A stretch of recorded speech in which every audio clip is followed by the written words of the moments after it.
मु सहररे मो काकांको घरे रहुथिली। मो काका विदेशरे काम करुथिले, तेणु केवल मु एवं मो खुड़ी रहुथिलु। कारण मो काका विदेशरे थिले, खुड़ी तांको ठारु चाहुथिबा सुख पाउ नथिले, सेथिपई से मो निकटतर हेबाकु चेष्टा करुथिले। मु मध्य मो खुड़ींकु बहुत पसंद करुथिली, किंतु मु किछि कहिबाकु साहस जुटाई पारु नथिली। गोटिए दिन रातिरे विद्युत चलीगला, तापरे खुड़ी मो रूम को आसिले एवं मध्यरात्रि रे मो सहित मधुर संपर्क स्थापन कले। मोर नाम सुब्रत, मोर बयस 25 वर्ष। मु बुद्धिमान एवं सुंदर, मोर शरीर बहुत आकर्षणीय। जेकोसी झियो मोर प्रथम देखारे मो प्रेमरे पड़िजिब। आमे गारे रहुथिलु एवं मो बापा मा दुहे चासी थिले। मु मोर पाठपढ़ा समाप्त करी सहरर एक आईटी कंपनी रे इंटरव्यू देइथिली। मु वर्तमान चाष कार्य मो बापा मांकु साहाय्य करुथिली। गोटिए दिन मो कंपनी रु फोन पाइली जे मु चयन होई सारिछि एवं 2-3 दिन मध्यरे चाकरी रे जोग देई परिबी। मु बहुत खुशी होई मो बापा मांकु कहिली। बापा कहिले, अंकित मु तुम काकांकु फोन करी तुमर रहिबा व्यवस्था करिबाकु कहिबी। मु कहिली, ठीक अछि बापा। मो काका, खुड़ी एवं जेजेमा सेही सहररे रहुथिले। बापा मो काकांकु डाकी कहिले, रमेश, सुब्रत को सहररे एक आईटी कंपनी रे चाकरी मिलिछि। जदि से सहररे रहुछंती तेबे तांकर रहिबा पई व्यवस्था कर। काका कहिले, भाई घर भड़ा नेबार आवश्यकता नाही, से मो घरे आराम रे रहि परिबे। जाहा हेउ घरे केवल मो मां एवं तांको खुड़ी अछंती। सुब्रत सेमानंक सहित रहिबे। काका विदेशरे काम करुथिले एवं प्रति 6 मासरे थरे घर को आसुथिले। काका एवं खुड़ी 5 वर्ष धरी विवाह करिथिले, किंतु सेमानंकर कोनोसी संतान नथिले। तेणु केवल मो काका एवं खुड़ी घरे रहुथिले। मु भाबिथिली जे मु काका एवं खुड़ींक ठारु दूररे एका रहिबी, सेथिपई मु एक भड़ा घरे रहिबाकु चाहुथिली। किंतु काका कहिले जे मु तांको घरे रही काम करिबी। मोर भविष्यत जीवन एते सुंदर हेबो बोली मु कल्पना करि नथिली। 2-3 दिन परे मु सहरकु जाउथिली। मु भाबुथिली मो खुड़ी किपरि देखा जाउथिबे, कारण मु तांकु अनेक मास परे देखिबाकु जाउथिली। मो खुड़ी बहुत सुंदर थिले। तांको सौंदर्य मोर मन को आकर्षित करिथिला। से एते मनमुग्धकर थिले जे प्रथम देखारे जे कोनोसी पुरुष तांको प्रेमरे पड़ी परिबे। मो खुड़ी स्वर्गरु आसीथिबा जणे अपसरा परि देखा जाउथिले, सेथिपई मु तांको एते पसंद करुथिली। जेतेबेले मो खुड़ी विवाह कले, सेमाने गोटिए मास पई आमो गाकु आसीथिले। खुड़ी बहुत खोला मनर थिले। से सबुबेले मो सहित मजा करुथिले एवं हसुथिले। सेही गोटिए मासरे मु तांको प्रेमरे पड़ीगली। खुड़ी मते चाहिले, किंतु मु जानि नथिली जे से मो पई कोन अनुभव करुछंती। किंतु एबे मु बहुत खुशी थिली, कारण मु तांको सहित रहिबी। मु सहर को जीवा समयरे तांको विषय रे भाबुथिली। मु केबे सहर रे पहुंचिली ताहा जानि नथिली। जेतेबेले मु मो काकांको घरे पहुंचिली, मु मो खुड़ींकु चाहि रहिली। से एक गोलापी साड़ी पिंधिथिले, जहा तांको सौंदर्य को वृद्धि करिथिला। ठीक सेही समयरे मो जेजेमा मो पाखकु आसिले एवं मो पिठीकु आलिंगन करी कहिले, भलो हेला तुमे फेरी आसिछ। मु ठीक शांत होई मो जेजेमांको पाद छुईली। जेजेमा कहिले, तुमरो काका सबुबेले विदेशरे थांती। से प्रति 6 मासरे थरे घर को जांती। तापरे मु फ्रेश होई हॉल रे थिबा सोफारे बसिली। खुड़ी मो पई चा आनिले। से कप रखिबा पई नई पड़िले, किंतु तापरे तांकर पलु खसीगला। मोर नजर जेउठाकु जीवा उचित नुहे सेठाकु गला। मु तांको सौंदर्य रे हजिगली। खुड़ी पूर्व अपेक्षा अधिक सुंदर देखा जाउथिले। हठात से कहिले, सुब्रत तुमे कोन देखुछ? मु कहिली, किछि नाही खुड़ी। से टिकिए लाजुआ होइगले एवं हसी हसी रोसेई घर को गले। हुए तब से मते एपरी देखिबा पसंद करुथिले, कारण मो काका विदेशरे थिले। से चाहुथिबा खुशी पाउ नथिले। मु मो जेजेमांको सह कथावार्ता आरंभ कली। जेजेमा कहिले, सुब्रत मो पाख कोठरी तुम पई खाली अछि। तुमर जिनिस पत्र सेठारे छाड़ी रात्रि भोजन पई आस।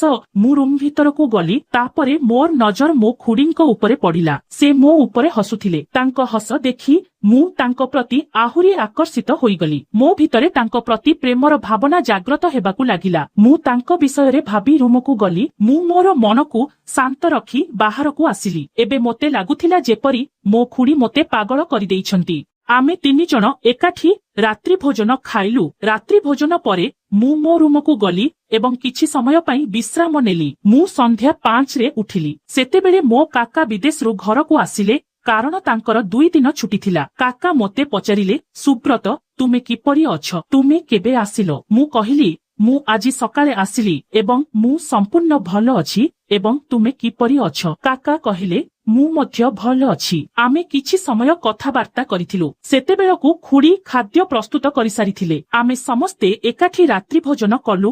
ଏହାପରେ ମୁଁ ହଲରେ ଥିବା ସୋଫାରେ ବସି ମୋବାଇଲ ଦେଖିବା ଆରମ୍ଭ କଲି। ରାତି 10ଟାରେ ମୁଁ ମୋ ରୁମକୁ ଯାଇ ବିଛଣାରେ ଶୋଇପଡ଼ିଲି। କିନ୍ତୁ ମୁଁ ଶୋଇପାରିଲି ନାହିଁ। ପ୍ରାୟ 12ଟାରେ ମୁଁ ବୁଲିବା ପାଇଁ ଟେରାସକୁ ଗଲି। ଟିକିଏ ଚାଲିବା ପରେ ମୁଁ ମୋ ରୁମକୁ ଫେରି ଆସିବାକୁ ଲାଗିଲି। ଠିକ ସେତେବେଳେ କାକା ଏବଂ ଖୁଡୀଙ୍କ ରୁମରୁ କିଛି ଫୁସଫୁସ ଶବ୍ଦ ଆସିଲା। ମୁଁ ସେମାନଙ୍କ ରୁମ ପାଖରେ ଯାଇ ଦ୍ୱାର ପାଖରେ ଠିଆ ହେଲି। ମୁଁ ଦ୍ୱାର ପାଖରେ କାନ ଡେରି ଶୁଣୁଥିଲି। କାକା ଖୁଡୀଙ୍କୁ କହୁଥିଲେ, ସାରା ଦିନ ଗାଡିରେ ଆସି ମୁଁ କ୍ଳାନ୍ତ ହୋଇଗଲିଣି। ମୋତେ ଶୋଇବାକୁ ଦିଅ। କିନ୍ତୁ ଖୁଡୀ ଶୁଣିବାକୁ ପ୍ରସ୍ତୁତ ନଥିଲେ। ସେ କହିଲେ, ମୋର ଅନେକ ଆବଶ୍ୟକତା ବାକି ଅଛି। ବହୁତ ଦିନ ହୋଇଗଲା। ମୁଁ ଯାହା ଚାହୁଁଛି ତାହା ଆଜି ମୋତେ ଦରକାର। କିନ୍ତୁ କାକା କିଛି କହିଲେ ନାହିଁ ଏବଂ ମୁହଁ ଫେରାଇ ଶୋଇବାକୁ ଚାଲିଗଲେ। ଖୁଡୀ ନିଜକୁ ଶାନ୍ତ କରି ଶୋଇପଡ଼ିଲେ। ମୁଁ ମୋ ରୁମକୁ ଗଲି ଏବଂ ଭାବିଲି, ଖୁଡୀଙ୍କୁ ଯାହା ଦରକାର ତାହା କେବଳ ମୁଁ ଦେଇପାରିବି। ମୁଁ ତାଙ୍କ ବିଷୟରେ ଭାବି କେତେବେଳେ ଶୋଇପଡ଼ିଲି ଜାଣିପାରିଲି ନାହିଁ। ଯେତେବେଳେ ମୁଁ ସକାଳେ ଉଠିଲି, ଖୁଡୀ ବାଥରୁମରୁ ବାହାରକୁ ଆସିଥିଲେ। ସେ ଏକ ଗାଉନ ପିନ୍ଧିଥିଲେ ଏବଂ ବହୁତ ସୁନ୍ଦର ଦେଖାଯାଉଥିଲେ। ଖୁଡୀ ମୋତେ ଦେଖି କହିଲେ, ସୁବ୍ରତ, ଶୀଘ୍ର ଯାଇ ଗାଧୋଇ ଦିଅ। ମୁଁ ତୁମ ପାଇଁ ଜଳଖିଆ ତିଆରି କରିବି। ମୁଁ ଗାଧୋଇଲି। ପ୍ରସ୍ତୁତ ହୋଇ ହଲରେ ଥିବା ସୋଫାରେ ବସିଲି। ଖୁଡୀ ମୋତେ ଦେଖି ଜଳଖିଆ ଆଣିଲେ। ଖାଇବା ସମୟରେ ମୁଁ ଜଳଖିଆକୁ ଚାହିଁ ରହିଲି। ମୁଁ ଜଳଖିଆ ଖାଇ ସାରି ମୋ ଖୁଡୀଙ୍କ ବିଷୟରେ ଭାବି ମୋ ରୁମକୁ ଗଲି। ମୁଁ ପ୍ରସ୍ତୁତ ହୋଇ କାମକୁ ଚାଲିଗଲି। ସନ୍ଧ୍ୟା 6ରେ ଘରକୁ ଫେରିଲି। ମୋ ଖୁଡୀ ମୋ ପାଇଁ ଚାହା ତିଆରି କରିଥିଲେ। ମୋ ଜେଜେମା ବାହାରେ ପଡୋଶୀଙ୍କ ଜେଜେମାଙ୍କ ସହିତ କଥା ହେଉଥିଲେ। ମୁଁ ଚାହା ପିଇଥିଲି ଏବଂ ମୋ ଖୁଡୀଙ୍କ ସହିତ କଥାବାର୍ତ୍ତା ଆରମ୍ଭ କରିଥିଲି। ଆମେ ଭଲ ବନ୍ଧୁ ହୋଇଗଲୁ। କିଛି ଦିନ ଏହିପରି ବିତିଗଲା। ଗୋଟିଏ ଦିନ ମୋ ଜେଜେମା ମୋତେ କହିଲେ ଯେ ସେ ଗୋଟିଏ ସପ୍ତାହ ପାଇଁ ପଡୋଶୀଙ୍କ ଜେଜେମାଙ୍କ ସହିତ ଏକ ମନ୍ଦିର ଦର୍ଶନ କରିବାକୁ ଯାଉଛନ୍ତି। ପରଦିନ ସକାଳେ ସେ ଚାଲିଗଲେ। ସେ ଯିବା ସମୟରେ ସେ ମୋତେ କହିଲେ ଯେ ଭଲରେ ରୁହ ଏବଂ ନିଜ କାମରେ ଧ୍ୟାନ ଦିଅ। ସେ ମୋ ଖୁଡୀଙ୍କୁ କହିଲେ, ଶୁଣ ବୋହୂ, ସୁବ୍ରତର ଭଲ ଯତ୍ନ ନିଅ। ଏବେ ଘରେ କେବଳ ମୋ ଖୁଡୀ ଏବଂ ମୁଁ ଥିଲୁ। କାରଣ ମୋ ଜେଜେମା ସେହି ସକାଳେ ଚାଲି ଯାଇଥିଲେ। ମୁଁ ନିଷ୍ପତ୍ତି ନେଇଥିଲି ଯେ ମୁଁ ଏହି ସପ୍ତାହରେ ମୋ ଖୁଡୀଙ୍କ ସହିତ ବହୁତ ସମୟ ବିତାଇବି। ପରଦିନ ସକାଳେ ମୁଁ ଉଠି କାମକୁ ଚାଲିଗଲି। ଯେତେବେଳେ ମୁଁ ସନ୍ଧ୍ୟାରେ ଘରକୁ ଫେରିଲି, ଖୁଡୀ ତାଙ୍କ କାମ ସାରି ହଲରେ ଟିଭି ଦେଖୁଥିଲେ। ସେ କହିଲେ, ସୁବ୍ରତ, ଫ୍ରେଶ ହୁଅ। ମୁଁ ତୁମ ପାଇଁ ଚାହା ତିଆରି କରିବି। ମୁଁ ଫ୍ରେଶ ହୋଇ ଟିଭି ଦେଖିବା ଆରମ୍ଭ କଲି। ଖୁଡୀ ଚାହା ଆଣିଲେ ଏବଂ ମୋତେ କପ ଦେବା ସମୟରେ ଜାଣିଶୁଣି ମୋ ହାତକୁ ଛୁଇଁଲେ କାରଣ ସେ ତାଙ୍କ ସ୍ୱାମୀଙ୍କ ଠାରୁ ଚାହୁଁଥିବା ସନ୍ତୋଷ ପାଉନଥିଲେ। ମୁଁ ଖୁଡୀଙ୍କୁ ଚାହିଁ ରହିଲି। ସେ ମଧ୍ୟ ମୋତେ ଦେଖୁଥିଲେ। ଏବେ ଖୁଡୀ ମୋ ପ୍ରତି ଆକର୍ଷିତ ହେବା ଆରମ୍ଭ କଲେ। ଏହିପରି କିଛି ସମୟ ବିତିଗଲା। ତାପରେ ଆମେ କଥାବାର୍ତ୍ତା ଆରମ୍ଭ କଲୁ। ଆମ କଥାବାର୍ତ୍ତା ସମୟରେ ଖୁଡୀ ପଚାରିଲେ, ସୁବ୍ରତ, ତୁମର କଣ କେହି ପ୍ରେମିକା ଅଛି କି? ମୁଁ କହିଲି, ନା ଖୁଡୀ, ମୁଁ ଏପର୍ଯ୍ୟନ୍ତ ଜଣକୁ ପାଇନାହିଁ। ଖୁଡୀ କହିଲେ, ସୁବ୍ରତ, ତୁମେ ବହୁତ ସ୍ମାର୍ଟ ଏବଂ ସୁନ୍ଦର। ଯେକୌଣସି ଝିଅ ସହଜରେ ତୁମକୁ ପ୍ରେମ କରିପାରେ। ମୁଁ କହିଲି, ମୁଁ ଝିଅମାନଙ୍କୁ ପସନ୍ଦ କରେ ନାହିଁ। ସେ ପଚାରିଲା, ତାପରେ ତୁମେ କାହାକୁ ପସନ୍ଦ କର? ମୁଁ ପଚାରିଲି, ଖୁଡୀ, ତୁମେ କିଛି ଆପତ୍ତି କରିବ ନାହିଁ ଯଦି କହିବି? ତାପରେ ମୁଁ କହିଲି, ଖୁଡୀ, ମୁଁ ତୁମକୁ ବହୁତ ପସନ୍ଦ କରେ। ତୁମେ ବହୁତ ସୁନ୍ଦର ଏବଂ ଆକର୍ଷଣୀୟ। ମୁଁ ପ୍ରଥମ ଦେଖାରେ ତୁମକୁ ପ୍ରେମ କରିଗଲି, କିନ୍ତୁ ମୁଁ ତୁମକୁ କହିବାକୁ ଡରୁଥିଲି। ଖୁଡୀ ମୋ ପାଖକୁ ଆସିଲେ।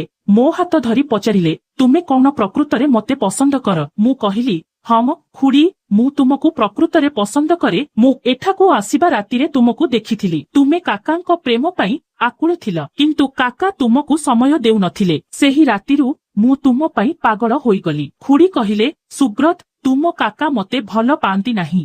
ସେ ତାଙ୍କ କାମରେ ବ୍ୟସ୍ତ ଅଛନ୍ତି ଏବଂ ପ୍ରତି 6 ମାସରେ ଥରେ ଘରକୁ ଆସନ୍ତି। ସୁବ୍ରତ, ମୁଁ ମଧ୍ୟ ପ୍ରଥମ ଦେଖାରେ ତୁମକୁ ଭଲ ପାଇଗଲି, କିନ୍ତୁ ମୁଁ କିଛି କରିପାରିଲି ନାହିଁ। ଖୁଡୀଙ୍କ ଆଖି ଲୁହରେ ଭରିଗଲା। ମୁଁ ତାଙ୍କ ହାତ ଧରି କହିଲି, ଖୁଡୀ, ତୁମେ ଏକା ନୁହଁ। ମୁଁ ତୁମ ସହିତ ଅଛି। ତୁମକୁ ଆଉ ଦୁଃଖ କରିବାର ଆବଶ୍ୟକତା ନାହିଁ। ମାଉସୀ କହିଲେ, ସୁବ୍ରତ, ତୁମେ ପ୍ରକୃତରେ ବହୁତ ଭଲ। ତୁମେ ମୋ ଜୀବନରେ ଆନନ୍ଦ ଫେରାଇ ଆଣିଛ। ସେହି ମୁହୂର୍ତ୍ତରେ ମୁଁ ଅନୁଭବ କଲି ଯେ ପ୍ରେମ କେବଳ ଶାରୀରିକ ନିକଟତରତା ବିଷୟରେ ନୁହେଁ, ବରଂ ଏକାଠି ରହିବା ଏବଂ ପରସ୍ପରକୁ ବୁଝିବା ବିଷୟରେ ମଧ୍ୟ। ସେହି ରାତିରେ ଆମେ ଏକାଠି ବହୁତ କଥା ହୋଇଥିଲୁ। ଖୁଡୀ ତାଙ୍କ ଜୀବନର ଦୁଃଖ ମୋ ସହିତ ବାଣ୍ଟିଥିଲେ ଏବଂ ମୁଁ ତାଙ୍କୁ ଉତ୍ସାହିତ କରିଥିଲି। ମୁଁ ମାଉସୀଙ୍କୁ ପ୍ରତିଶ୍ରୁତି ଦେଇଥିଲି ଯେ ମୁଁ ସବୁବେଳେ ତାଙ୍କର ଯତ୍ନ ନେବି, କେବଳ ଜଣେ ବନ୍ଧୁ ଭାବରେ ନୁହେଁ, ବରଂ ତାଙ୍କ ଖୁସିରେ ଭାଗିଦାର ହେବା ଭଳି। ପରବର୍ତ୍ତୀ କିଛି ଦିନ ପାଇଁ ଆମେ ଏକାଠି ରୋଷେଇ କରିଥିଲୁ, ହସିଥିଲୁ ଏବଂ ପରସ୍ପରକୁ ଭଲ ଭାବରେ ବୁଝିଥିଲୁ। ଯେତେବେଳେ ଜେଜେମା ଫେରି ଆସିଲେ, ଖୁଡୀ ପୂର୍ବ ଅପେକ୍ଷା ଅଧିକ ଖୁସି ଏବଂ ଆତ୍ମବିଶ୍ୱାସୀ ହୋଇଗଲେ। ସେ ମୋତେ ଧନ୍ୟବାଦ ଦେଇ କହିଲେ, ସୁବ୍ରତ, ତୁମେ ମୋତେ କେବଳ ଖୁସି ଦେଇନାହଁ ବରଂ ଜୀବନକୁ ନୂତନ ଭାବରେ ବଞ୍ଚିବାର ସାହସ ମଧ୍ୟ ଦେଇଛି। ମୁଁ ହସି କହିଲି, ଖୁଡୀ, ପ୍ରକୃତ ସାହସ ତୁମ ଭିତରେ ଥିଲା। ମୁଁ ଏହାକୁ ଜାଗ୍ରତ କରିଥିଲି। ଏହାପରେ ମୁଁ ମୋ କାମରେ ଅଧିକ ପରିଶ୍ରମ କରିବା ଆରମ୍ଭ କଲି। ମୁଁ ଖୁଡୀଙ୍କୁ ନିଜ ପାଇଁ କିଛି କରିବାକୁ ମଧ୍ୟ ଉତ୍ସାହିତ କଲି। ଖୁଡୀ ହସ୍ତଶିଳ୍ପ ତିଆରି ଏବଂ ବିକ୍ରୟ କରିବା ପାଇଁ ଏକ ଛୋଟ ବ୍ୟବସାୟ ଆରମ୍ଭ କଲେ। ଧୀରେ ଧୀରେ ତାଙ୍କର ବ୍ୟବସାୟ ବଢିବାକୁ ଲାଗିଲା ଏବଂ ସେ ତାଙ୍କ କାମରେ ଅଧିକ ନିୟୋଜିତ ହେଲେ। ମୁଁ ମୋ କାମରେ ମଧ୍ୟ ଅଗ୍ରଗତି କଲି ଏବଂ ମୋର ସ୍ୱପ୍ନ ପୂରଣ କରିବା ଦିଗରେ ଅଗ୍ରସର ହେଲି।